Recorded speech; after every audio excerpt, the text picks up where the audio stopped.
Principal के office में उस वक्त ऑफिस ड्रेसअप में साहिल और फाइज के वालिदैन मौजूद थे, जिसे मायर ने धक्का दिया था। उधर रूम में प्रिंसिपल संजीदा तासुर के साथ अपने सिंगल चेयर पर विराजमान थे, जबकि बाकी तीनों उनके मुकाबले बैठे हुए थे। आपने बुलाया मैडम? तभी पीए ने रूम में दाखिल होकर अदब से पूछा, जिसे अभी अभी उन्होंने घंटी बजाकर बुलाया था। हाँ, इन दोनों बच्चों को अंदर लेकर आओ। प्रिंसिपल मैडम के हुक्म पर वो फर्माबरदारी से सर हिलाकर चला गया और थोड़ी देर बाद यूनिफॉर्म में पहने वो दोनों बच्चे अंदर आए, जिनमें से एक के सर पर अब पट्टी बंधी हुई थी। हाँ, हाय मेरा बच्चा, वो फैशनेबल सी और फ़ौरन उठकर अपने बच्चों की जानिब लपकी। मायर चुपचाप एक जगह खड़ा था। ये देखिए मिस्टर साहिल, ये क्या किया है आपके बेटे ने? प्रिंसिपल मैडम ने ध्यान दिलाया। साहिल ने नज़रें तो पहले ही बच्चों पर थी और जब उसने बराह रास्त मायर को देखा तो वो नज़रें चुरा गया। वो तो शुक्र है कि कोई मेजर चोट नहीं है, लेकिन अगर खुदा न खास्ता कोई बड़ा नुकसान हो जाता तो कौन जिम्मेदार होता? मैडम ने मज़ीद कहते हुए सवाल उठाया। पता नहीं मेरे मासूम बच्चे से क्या दुश्मनी है इस लड़के की। पहले भी उसने मेरे फाइज पर जूस फेंक कर उसकी शर्ट गंदी कर दी थी और आज तो सर ही फाड़ डाला। औरत ने बच्चे को खुद से लगाते हुए मायर को लताड़ा। सर नहीं फटा है, मैडम ने बताया ना कि मामूली सी चोट है और बच्चों में ऐसी छोटी मोटी लड़ाइयाँ हो जाती हैं। औरत के बारक कुर्सी पर बैठे उसके शोहर ने मामला फहमी का मुजाहरा किया। रहने दे, बस छोटी मोटी लड़ाई। वो अपने शोहर से मुतफिक नहीं थी। अब तक खामोश बैठा साहिल अपनी जगह पर से उठा, आहिस्ता से चलकर आके मायर के सामने पंजू के बल बैठा और दोनों हाथों से उसके बाजू थामे। सिर्फ वजह बता दो बेटा कि आपने ऐसा क्यों किया? साहिल ने बहुत तहम्मुल से इस्तफसार किया। औरत को इसकी ये नरमी एक आंख ना भाई, और ऐसे बच्चों से यूं नरमी से बात थोड़ी करते हैं। ज़रा सख्ती से डांट कर, मुझे पता है कि मुझे अपने बेटे से कैसे बात करनी है, आप बीच में ना बोले। साहिल ने हाथ उठाकर सख्ती से उसे टोका था। वो मुंह बनाकर चुप हो गई। वो ना ही नाजायज़ बोलता था और ना सुनता था। बताओ बेटा, ऐसी क्या बात हुई है जो आपने फाइज को इतनी ज़ोर से धक्का दिया? उसने फिर दरियाफ्त किया। उसने कहा था कि हम गंदे बच्चे हैं, इसीलिए हमारी मामा हमें छोड़कर चली गई हैं और ये सब के साथ मिलकर हम पर हंस रहा था। मुनज़्ज़ा रोने लगी थी। मुझे गुस्सा आया और मैंने इसे धक्का दे दिया। उसने नज़र झुकाकर बढ़ाई हुई आवाज़ में बताया तो साहिल के दिल पर यकदम ज़ोरदार गुस्सा पड़ा। यानी अब उसके मासूम बच्चों पर अपने तंज के तीर चलाना शुरू हो गए थे। आपको कैसे पता कि मायर की मामा उसे छोड़कर चली गई है? साहिल ने गर्दन फाइज की जानब मोड़ी। मम्मी ने बताया था। वो अपनी माँ की जानब देखते हुए बड़बड़ाया, जो इस सूरत हाल पर सटपटा गई थी। साहिल ने भी सर उठाकर एक टेली नज़र उस औरत पर डाली। ये कोई बात है बच्चों से करने वाली मिसेस सोहेल? अब वो इसके मुकाबले खड़ा बात पुरस कर रहा था। आपका उसका शोहर भी उठकर उन लोगों के जानब आ गया। आप अपनी बेटी की खतरनाक हरकत पर पर्दा डालने के लिए बात घुमाइए मत। और ने खुद को बचाने के लिए तोप का रुख मोड़ना चाहा। मैं पर्दा नहीं डाल रहा हूँ, बल्कि जिस वजह से उसने ये खतरनाक हरकत की उस पर से पर्दा उठाना चाह रहा हूँ। उसने सख्ती से कहा। देखिए मिस्टर साहिल, जो होना था सो हो गया। अपनी बेटी की तरफ से मैं आपसे माफ़ी मांगता हूँ। बच्चा है, गलती हो गई उससे।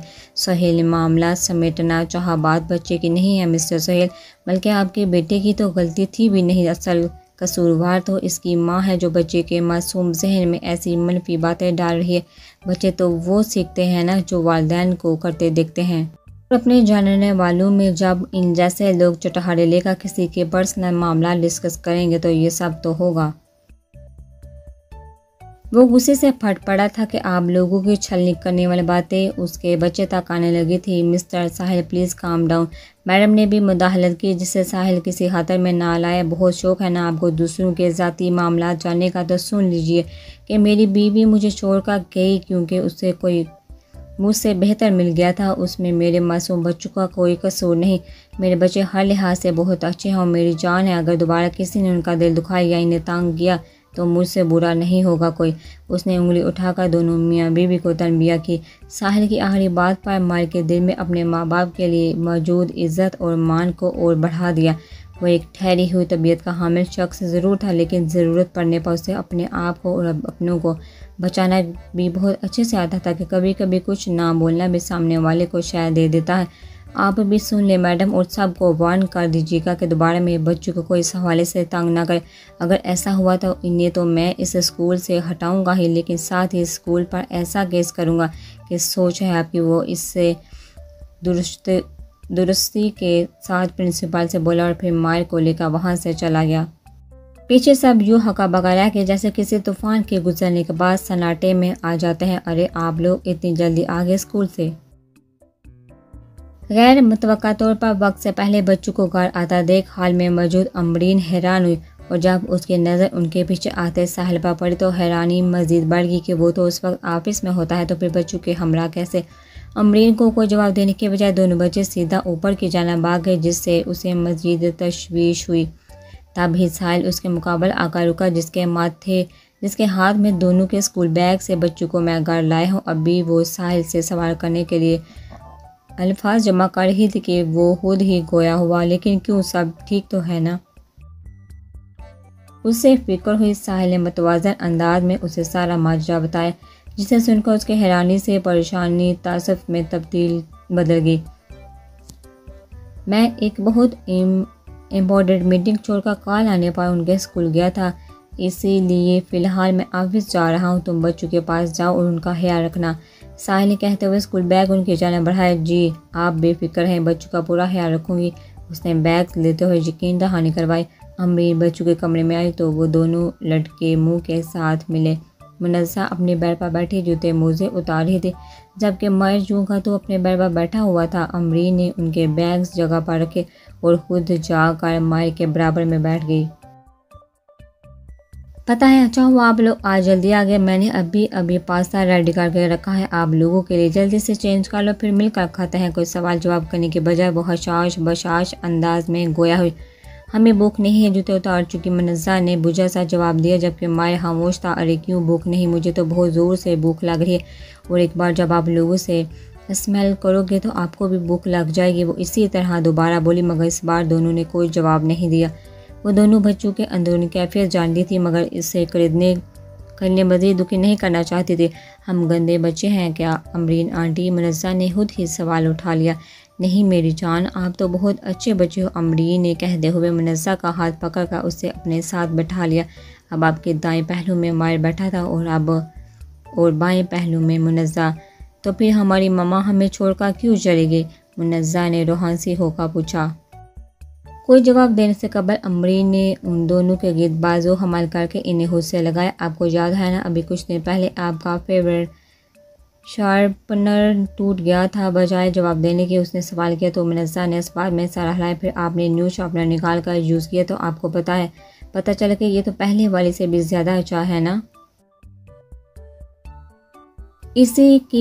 उसके तायीदी अंदाज पर मुनज़्ज़ा ने सर हिलाया। इसी तरह हमारी ज़िंदगी में भी कुछ चीज़ें या कुछ लोग ऐसे होते हैं जो हमें बहुत अच्छे लगते हैं, हमारे फेवरेट होते हैं, लेकिन अचानक वो हमें छोड़कर चले जाते हैं या गुम हो जाते हैं। पता है क्यों, उसने बताते हुए तजस्सुस फैलाया।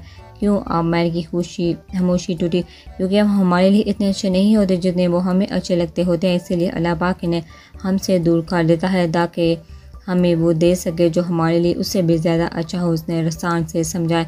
तो मतलब अब हमें अच्छी वाली मामा मिलेगी, मुनज़्ज़ा ने पूर्ण इश्तियाक अंदाज में पूछा। बिल्कुल, अगर आप ऐसे ही अच्छे बच्चे रहो, अच्छा बिहेव करते रहो और अल्लाह पाक से दुआ करो तो वो आपको अच्छी वाली मामा देगा जो आपसे बहुत प्यार करेंगी। उसकी भरपूर तारीफ पर दोनों खिल उठे।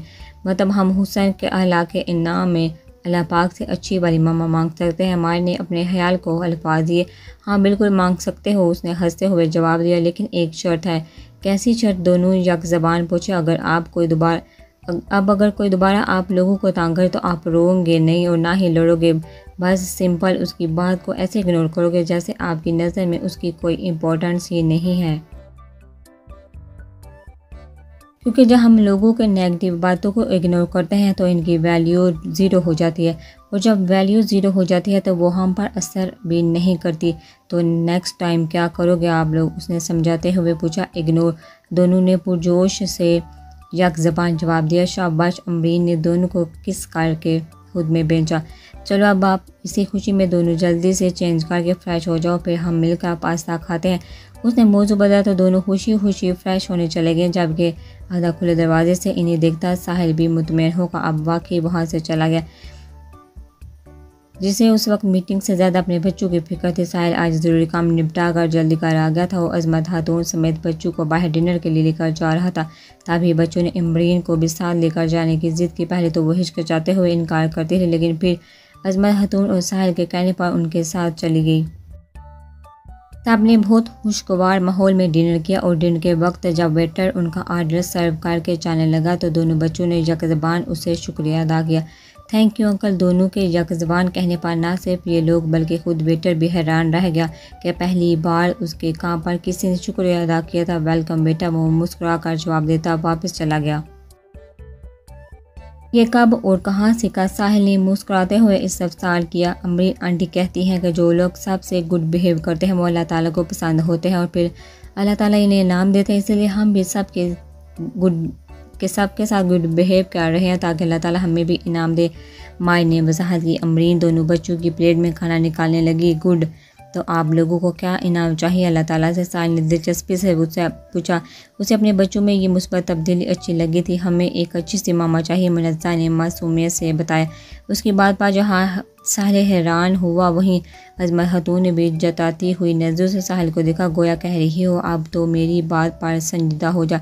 एक साथ काफ़ी अच्छा वक्त गुजार कर अब ये लोग घर वापस आ गए तो हस्बे मामूल साहिल बच्चों के पास बैठा था जो सोने की तैयारी कर चुके थे। पापा, आप हमसे नाराज़ तो नहीं है न?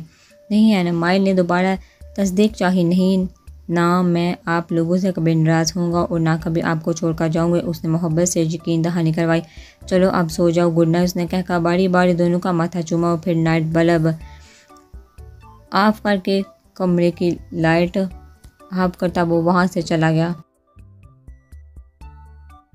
अज़मत खातून उससे कुछ ज़रूरी बात करना चाहती थी, इसीलिए उन्होंने उसे अपने कमरे में बुलाया था और अब वो बात सुनने के इरादे से उनके पास आया था। बच्चे सो गए, अपने बेड पर सरहाने से टेक लगाए बैठे। अज़मत खातून ने पूछा, जी नींद में ही थे? साहिल ने सोफे पर बैठते हुए जवाब दिया। अमरीन ने बताया, मुझे सुबह जो कुछ भी स्कूल में हुआ उन्होंने बात शुरू की। जी, इसीलिए बच्चों को थोड़ी देर आउटिंग पर लेकर गया था कि कहीं वो किसी तनाव का शिकार ना हो जाए। उसने दोनों हाथ आपस में पेवस किए। ये आउटिंग इस मसले का मुश्किल हल नहीं है साहिल, इन्हें एक माँ की ज़रूरत है और आज तो खुद उन्होंने तुम्हारे सामने इस बात का इतराफ़ भी किया है। वो इससे मुद्दे पर आए थे। जी मैं जानता हूँ, लेकिन सवाल ये है ना कि ऐसी औरत कहाँ से लाऊं जो मेरी बीवी की जिम्मेदारी निभाने के साथ साथ इन माँ के बेलुस मोहब्बत भी थे। उसने बेबसी से सवाल किया, अगर ऐसी कोई मिल गई तो क्या तुम उससे शादी करोगे? उन्होंने गहरी नज़र से देखते हुए कुरेदा। बिल्कुल, फौरी तौर पर यक लफ्ज़ी ज़बान है। ऐसी एक लड़की है मेरी नज़र में, लेकिन उन्होंने बात अधूरी छोड़ दी। लेकिन क्या? उसने आंखें सुखड़ी। लेकिन वो तुम्हारे स्टेटस की नहीं है। उन्होंने बात मुकम्मल की। अपने स्टेटस की लड़की से शादी करके देख तो चुका हूँ। वो इस्तेहज़ाइया अंदाज में खुद पर ही हंसा। हाँ, लेकिन हो सकता है लोगों की तरह तरह की बातें बनाए। उन्हें हंसा ज़ाहिर किया, लोग भला बातें नहीं बनाते हैं और मेरे लिए लोगों और स्टेटस से ज़्यादा मेरे बच्चे अहम हैं। आप बताइए कौन है वो? अब वो भी संजीदा था। अमरीन उनके एक लफ्ज़ी जवाब ने साहिल की संजीदगी को हैरानी में बदल कर उसे अपनी जगह साकत कर दिया। एक नया सवेरा फिर से जलवा अफरोज़ हो चुका था और मामूल की अफरा तफरी भी जारी थी। सर, जैसा आपने कहा था हाशमी ग्रुप्स से वो प्रोजेक्ट लेने के लिए हमें बिल्कुल नया और यूनिक आइडिया पेश करना होगा, तो इस हवाले से ये कुछ पॉइंट्स मैंने भी कलेक्ट किए हैं। आप एक नज़र देखें। शेख साहब बुरे इन्हमाक से कुछ कागजात टेबल पर लाए बैठे थे, मगर टेबल की दूसरी जानब अपनी सिंगल कुर्सी पर बैठे साहिल की महज नज़र बज़ाहिर इन कागजात पर दर हकीकत उसका ध्यान अज़मत खातून की इस बात पर अटका हुआ था जो उन्होंने कल रात कही थी, और वो भी तमाम शब इसी बारे में सोता रहा था। सर, शेख साहब ने उसकी तवज्जो ना पाकर पुकारा तो वो यकदम चौंका। मैं आपसे बात कर रहा हूँ सर, सब ठीक तो है ना? इन्हें तशवीश हुई। जी हाँ, तो क्या कह रहे थे आप? साहिल सारे ख्यालात झटकते हुए मुकम्मल तौर पर उनकी जानब मतवज्जा हो गया। आपने बुलाया? दादी मुनज़्ज़ा के हमरा आयमार ने कमरे का दरवाज़ा खोलकर पूछा। हाँ बेटा, यहाँ आओ मेरे पास। बेड पर बैठे अज़मत खातून ने किताब बंद करते हुए कहा तो वो दोनों उनकी जानब आ गए। दोनों थोड़ी देर कबल ही स्कूल से लौटे थे जब अज़मत खातून ने अमरीन के ज़रिए इन्हें अपने कमरे में बुलवाया। दोनों बेड पर चढ़कर उनके दाएं बाएं बैठ गए। स्कूल में दिन कैसा रहा? उन्होंने नरमी से इस्तफसार किया। अच्छा था, मैंने जवाब दिया। अच्छा बेटा, अब मैं आप लोगों से जो भी पूछूं वो सच्ची सच्ची बताना, ठीक है? उन्होंने दोनों के गिरद बाजो हमाल किए। दोनों ने फरमाबरदारी से सर हिलाया। अमरीन आंटी आपको कैसी लगती है? उन्होंने कुरेदना शुरू किया। बहुत अच्छी यक ज़बान जवाब आया। और अगर वो हमेशा आपके साथ हैं तो आपको कैसा लगेगा? बहुत अच्छा। अच्छा, अगर वो आपकी मामा बनकर हमेशा साथ रहें तो? उन्होंने ऐसा सवाल कर डाला जिसे सुनकर दोनों की आंखें हैरत से फैल गई। क्या सच में ऐसा हो सकता है? दादी मुनज़्ज़ा ने सर उठाकर बेयकीनी से पूछा। बिल्कुल हो सकता है। अगर आप लोग चाहो वो मुस्कुराई। हाँ हम बिल्कुल चाहते हैं, मायर भी फ़ौरन बोला। इन्हें हमारी मम्मा बनाने के लिए क्या करना होगा? दादी मुनज़्ज़ा ने बेताबी से सवाल किया। बस इन्हें आपके पापा की दुल्हन बनाना होगा और वो आपकी मम्मा बन जाएगी। उन्होंने सहूलत से हाल बताया। तो इन्हें जल्दी से पापा की दुल्हन बना देना दादी प्लीज़। दोनों पुरजोशी से उनकी मिन्नत करने लगे तो वो बेसाख्ता मुस्कुरा दे। लेकिन आप लोगों को तो अच्छा ही नहीं लगता कि आपके सिवा कोई और आपके पापा के क्लोज आए? उन्होंने जानबूझकर कुरेदा। वो तो गंदे लोगों को क्लोज आना अच्छा नहीं लगता। अमरीन आंटी तो बहुत अच्छी है, वो पापा को हमसे लाक नहीं करेंगी। नहीं कभी मार के अंदाज में बैक वक्त मोहब्बत और मान था। उनकी बातों ने अजमत खातून का मुकम्मल तौर पर मुतमईन कर दिया था। इन्हें यकीन हो चला था कि वो सही सीमत जा रही हैं। अच्छा ठीक है, अब आप दोनों जाओ और अमरीन को मेरे पास भेजो, लेकिन कुछ बताना नहीं, मैं खुद बात करूँगी। ये काम तो हो गया था, अब बस आखिरी मरहला बाकी था। हम अभी भेजते हैं। दोनों फिरती दिखाते हुए बेड से उतरकर बाहर भागे, जबकि अजमत खातून मुस्कुराती हुई सोच रही थी कि अब साहिल किसी सूरत इनकार नहीं कर सकता। बाहर सूर्य गुरूब हो गया था, इसीलिए घर के अंदर आलीशान लाइट्स रोशन कर दी गई थी। खूबसूरत ड्राइंग रूम में मौजूद अमरीन का आदम खिड़की के पास खड़ी बाहर लॉन में देख रही थी। वो काफ़ी मुज़तरब लग रही थी, जैसे किसी बात को लेकर घबराहट का शिकार हो। तभी अमरीन को इसी कीमती परफ्यूम की महक महसूस हुई जो इस घर में सिर्फ एक ही इंसान इस्तेमाल करता था। वो मुंतशिर होती धड़कनों के साथ पलटी तो देखा साहिल भी डाइनिंग रूम में आ चुका है। बैठो, साहिल ने इशारा किया तो वो एक सिंगल सोफे पर बैठ गई। वो खुद भी एक डबल सोफे पर आगे होकर बैठ गया। हालांकि तुमसे सारी बात कर चुकी होंगी, साहिल ने तायदी अंदाज में बारी खामोशी को तोड़ा। उसने इस बात में सर हिलाया। तो क्या तुम इस शादी के लिए राज़ी हो? उसने टटोलना चाहा। क्या आप राज़ी हैं? जवाब देने के बजाय उसने धीरे से उल्टा सवाल किया। हाँ, मेरे बच्चों को एक मुखलिस माँ और मुझे एक बीवी मिल रही है, तो मैं भला क्यों राज़ी नहीं हूँ? उसका जवाब सादा मगर गोल मोड़ था। क्योंकि मैं आपकी हैसियत के बराबर नहीं हूँ ना। वो नज़र झुकाए उंगलियां मरोड़ने लगी। मेरे लिए हैसियत से ज़्यादा इंसान अहम होता है। उसने बहुत सलीके से ये नुक्ता मिटा दिया था। वो खामोश हो गया। अगर तुम्हें कोई एतराज़ है तो बता दो, तुम पर कोई ज़ोर ज़बरदस्ती नहीं की जाएगी। हमें पूरा हक है अपनी ज़िंदगी के फैसले करने का। साहिल ने खुद ही उसे सहूलत दी। मुझे एक मजबूत साहिबान मिल रहा है तो मुझे भला क्या एतराज़ होगा? उसकी सादगी बड़ा अंदाज भी गोल मोड़ था। यही कि इस साहिबान के साथ दो बच्चों की जिम्मेदारी भी है, जबकि हर लड़की के कुछ ख्वाब होते हैं। उसने सलीके साफ कोई का मुजाहरा किया जिनकी ज़िंदगी ही एक भयानक हकीकत हो। वो ऐसे ख्वाब नहीं सजाते। चुप्पी पलकों के साथ कहते हुए उसके अंदाज में बेहद थकन और करब था। कुछ देर के लिए दोनों की माबैन खामोशी छा गई। गालबन अब और कोई सवाल नहीं था, या था भी तो पूछने की हिम्मत नहीं थी। ठीक है, तो फिर इस जुम्मे को सादगी से हमारा निकाह है। तुम्हारे ख़ानदान में कोई है जिसे तुम बुलाना चाहो? साहिल सीधा असल बात पर आ गया। नहीं, मेरा कोई नहीं। और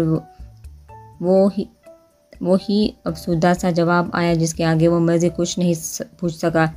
साहिल के लिए पहली तरजीह उसके बच्चे थे और जब बच्चों ने अमरीन के लिए कबूलियत का अंदिया दे दिया था तो इनकार का कोई जवाब ही नहीं बचता था।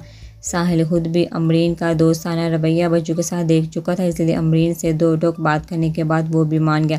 जबकि अमरीन चाह कर भी इनकार नहीं कर सकती थी, क्योंकि ऐसा करना ही तो उसकी मजबूरी थी। मैंने शादी के लिए हाँ कर दी है, अमरीन ने बुझे हुए अंदाज से फ़ोन पर किसी को इत्तला दी थी, जिसे सुनकर दूसरी जानब मौजूद फ्रीक बेहद खुश हुआ था और उसे अपनी मंजिल और करीब आती नज़र आने लगी थी। गो के निकाह बेहद सादगी से था, लेकिन अजमत खातून फिर भी अमरीन को ज़बरदस्ती खरीदारी के लिए ले गई थी, जहाँ निकाह वाले दिन पहनने के लिए सूट लिया और साथ ही कुछ ऐसे जोड़े बिलाए जो एक नई नवेली दुल्हन पर जचते हैं। बच्चों की खुशी का तो कोई ठिकाना ही नहीं था। शॉपिंग हो या मुस्तकबिल की मनसूबाबंदियाँ, वो हर काम में नहायत पुरजोशी से पेश थे और इन्हें खुश देखकर साहिल भी मुतमईन था। देखते ही देखते चंद दिनों बाद निकाह का रोज़ आ पहुँचा और चंद गवाहों की मौजूदगी में वो अमरीन से मिसेज साहिल मुजतबा हो गए। जदीद तर्ज के खूबसूरत बेडरूम में 0 पावर का नाइट बल्ब चल रहा था और बेड के दोनों तरफ साइड लैंप्स ऑन थे, जिनसे कमरे में मदम हवाबनाक रोशनी हो रही थी। बेड के सरहाने और पैरहाने पर खूबसूरत फूलों से सजावट की गई थी, जबकि बेड की चादर पर भी बेशुमार सुरख गुलाबों की पत्तियां बिखरी हुई थी और बेड के वस में अमरीन बैठी थी। उसने सुरख रेशम की घेरदार फ्रॉक पहनी हुई थी, जिसके आस्तीने फुल होने के बाद चूड़ियाँ पहनने की ज़हमत नहीं की गई थी और जूली के नाम पर सिर्फ उसने बड़े बड़े सिल्वर के झुमके पहने हुए थे। सूट का हमरंग जालीदार दुपट्टा कंधे पर लटका कर उसका एक पिछला सिरा सर पर ओढ़े बैठी वो बज़ाहिर बच्चों से बातों में मसरूफ़ थी, लेकिन अंदर से बेहद मुस्तरब थी। बहुत प्यारी लग रही हैं। मुनज़्ज़ा ने कोई तीसरी बार तारीफ़ की। थैंक यू, आप भी बहुत प्यारी लग रही हो। अम्बरीन ने प्यार से उसका गाल छुआ, जिसने गुलाबी फराक प्लान की हुई थी और मैं सफ़ेद कुर्ता पजामा पहने। मायर भी पला कहाँ पीछे रहने वाला था। आप भी बिल्कुल शहजादे लग रहे हो। अम्बरीन ने अपने बिना मेहंदी वाले गोरे हाथों से उसका गाल खींचा। अरे बच्चों, तुम लोग अभी तक अपने कमरे में नहीं गए? अज़मत खातून हैरानी से कहती वहाँ आई। हमें अपनी मामा से बहुत सारी बातें करनी है। दादी मुनज़्ज़ा ने मुंह बसोरा। और पापा ने कहा है कि कल हम स्कूल से छुट्टी कर सकते हैं। मायर भी झट बोला। हाँ तो मम्मा कौन सा कहीं बागी जा रही हैं? कल का लेना ढेर सारी बातें। अभी जाकर सो और मम्मा को भी आराम करने दो। शाबाश। उन्होंने बेड के नज़दीक रुक कर कहा। बच्चों को यही रहने देना। मुन्ना चाहते हुए भी कह गई। अरे पागल हो गई है वो, यूँ बोले गोया इन्हें इसकी बददिमागी हालत पर शुबा हो। चलो बच्चों जल्द से आ जाओ, अभी जल्दी सोगे तब ही तो सुबह जल्दी उठकर अपनी मामा से ढेर सारी बातें कर सकोगे ना। चलो शाबाश। उन्होंने भी फिर नरमी से बचकारा तो अब की बार दोनों को बेड से उतरना पड़ा। वो इससे गुर ना कहते अज़मत खातून के हमरा वहाँ से चले गई। अब बस वो वहाँ अकेली रह गई थी।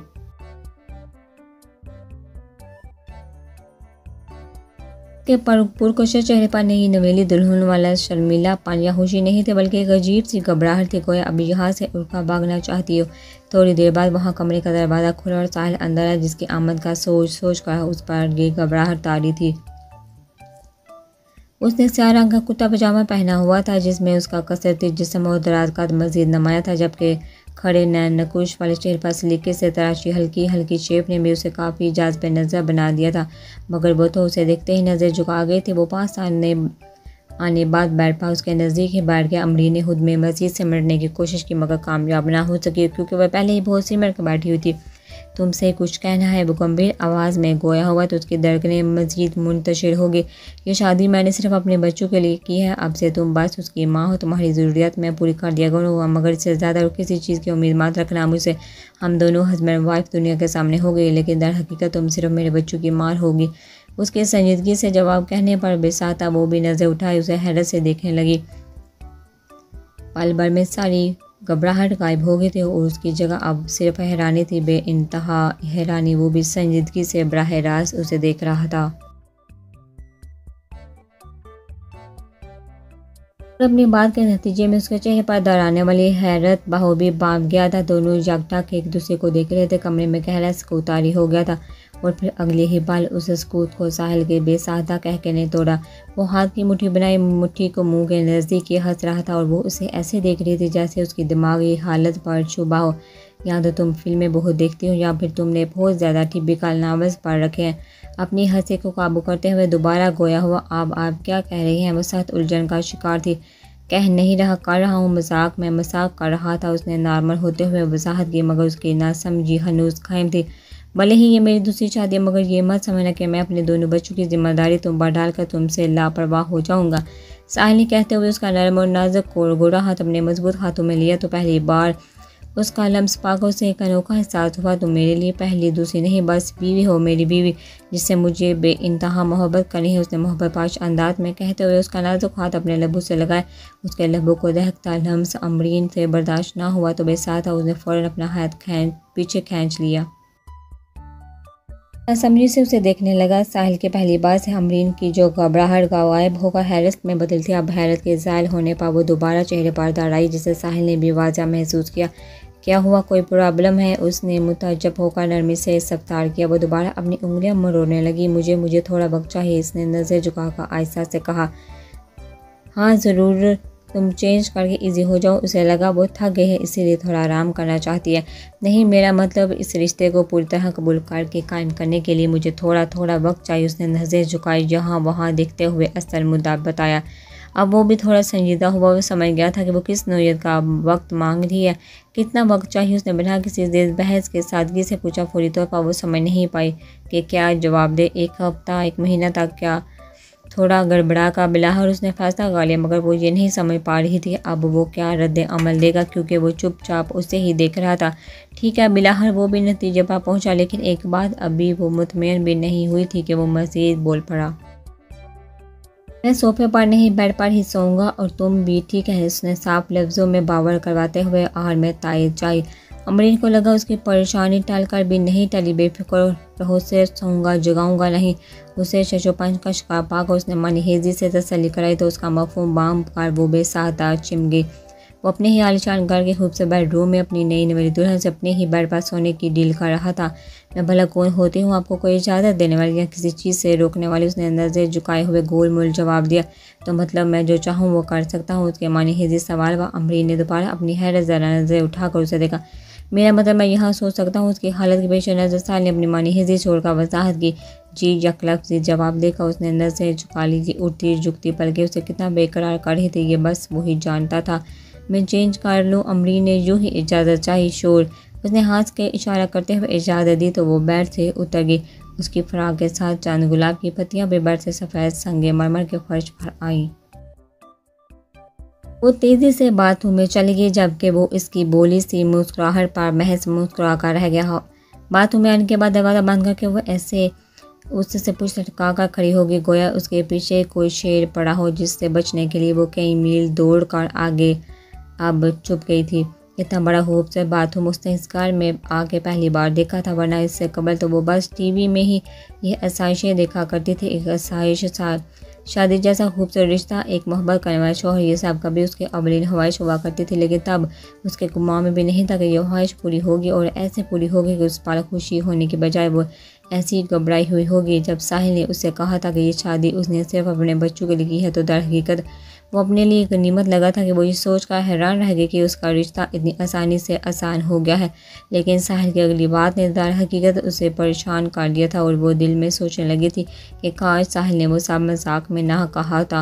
वो सब हकीकत होता तो उसकी मुश्किल आसान हो जाती, लेकिन वो मुश्किल ही क्या जो आसान हो जाए। और अभी तो उसे ऐसी बहुत सी मुश्किलात देखनी थी। इब्तिदा इश्क है, रोता है क्या, आगे आगे देख होता है क्या। काफ़ी देर बाद जब अमरीन एक सादा से सूट पहनकर बाहर आए तो साहिल को हनूज़ वैसे ही बेड पर बैठा पाया जो शायद उसका मुंतज़र था। बाहर आते ही साहिल से नज़र टकराने पर वो हंसी नर्वस हो गई।